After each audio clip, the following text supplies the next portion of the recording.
week 21, you probably have a lot of questions right now. Like, is it okay if I haven't felt my baby move yet? What kind of testing can I expect at my next appointment? What are some common symptoms I might start feeling over the next few months? And we're going to talk about all of that right now. But first, if you're new here, you're watching In the Health and Medical Zone. And if you're new here, In the Health and Medical Zone means in good health and in good spirit. So if you like being healthy and happy, click subscribe because you are absolutely in the right place. At 21 weeks, your baby is about 7.5 inches long and weighs around 11 to 12.5 ounces, roughly the length of a banana. Now, let's talk about those measurements. When I say 7 inches, I mean 7 inches from the top of the head, also called the crown, to the rump. And we call this the crown rump length. But at this point in pregnancy, we begin measuring the baby from crown to heel. And if measured this way, your baby would be about 10.5 inches long. Your baby is continuing to grow and is moving more and more. Their arms and legs are now more in proportion with the rest of their body, and their movements are becoming more coordinated. So you're going to be feeling more and more movement over the next few weeks. And if you haven't felt the baby move yet, don't worry. Most women feel movement by 22 weeks, so you're most likely just a few days away.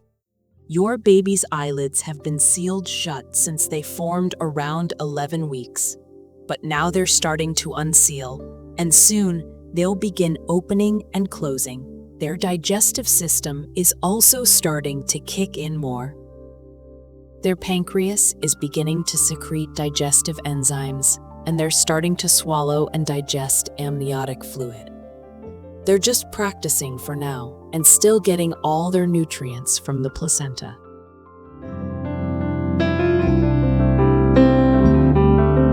This also helps activate the kidneys. It keeps them working, producing urine that goes back into the amniotic fluid. And when they swallow again, they cycle it all through. Up until now, most of your baby's blood has been developing in the liver. But at this point, the bone marrow is ready to start producing blood cells.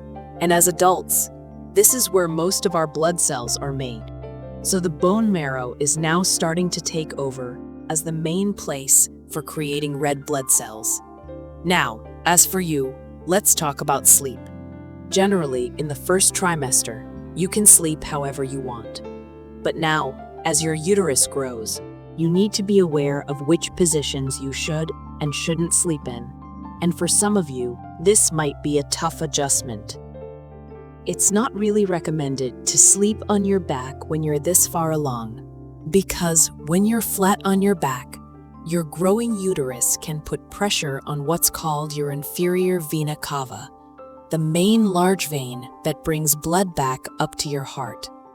Pressure on the inferior vena cava can decrease blood flow to your uterus, which may affect the nutrients going to your placenta.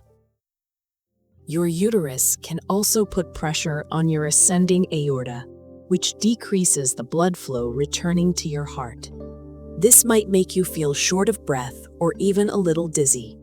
Now, if you're a stomach sleeper, you can sleep on your stomach for as long as you're comfortable. But as your breasts get larger and tenderer, sleeping on your stomach becomes uncomfortable.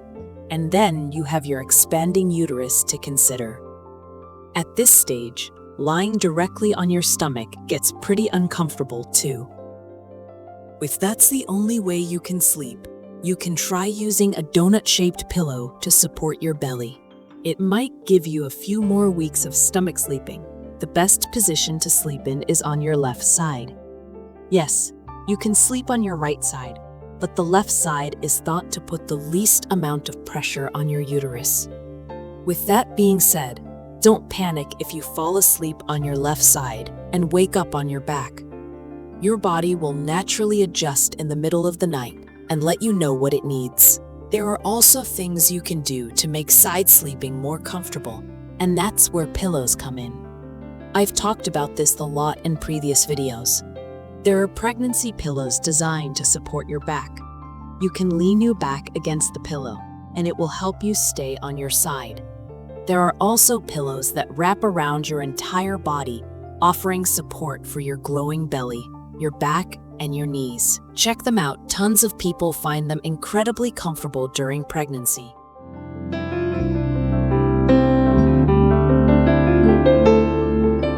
And of course, there are plenty of other reasons sleeping becomes difficult besides just your sleeping position. There are so many things that can wake you up in the middle of the night or keep you from falling asleep. So let's talk about them. First off, heartburn. It's very common during pregnancy and is often worse at night because when you're lying down, stomach acids can more easily move up into your esophagus and cause that burning sensation. If you're dealing with this, a few things may help. Avoid spicy foods or very acidic foods before bed, and try not to eat a really large meal close to bedtime.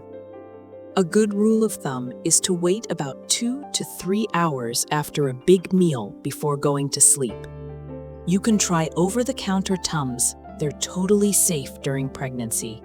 You can also try Pepcid or Prilosec, but I always recommend talking to your OB before taking any over-the-counter medications, just to make sure they're okay with it. Sometimes your growing uterus can put pressure on your bladder, making you get up once or twice, or even more in the middle of the night to pee. To help with this, avoid drinking too much caffeine, especially in the afternoon or evening, because caffeine acts as a diuretic and makes you pee more often. Plus, caffeine itself can keep you awake. If you're having a hard time falling asleep, you can try something simple like warm milk with a little vanilla. If that doesn't help, talk to your OB about over-the-counter sleep aids like Unisom or Benadryl. Other common pregnancy symptoms you might experience include back pain, round ligament pain, leg cramps, especially nighttime leg cramps. I've talked about each of these issues in other second trimester videos.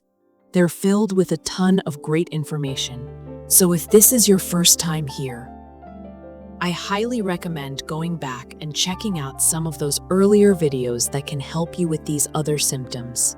Because of these issues, some women choose to get a maternity belt. This is a supportive belt that wraps around your belly and hips and can help relieve some of the discomfort. Thank you for watching.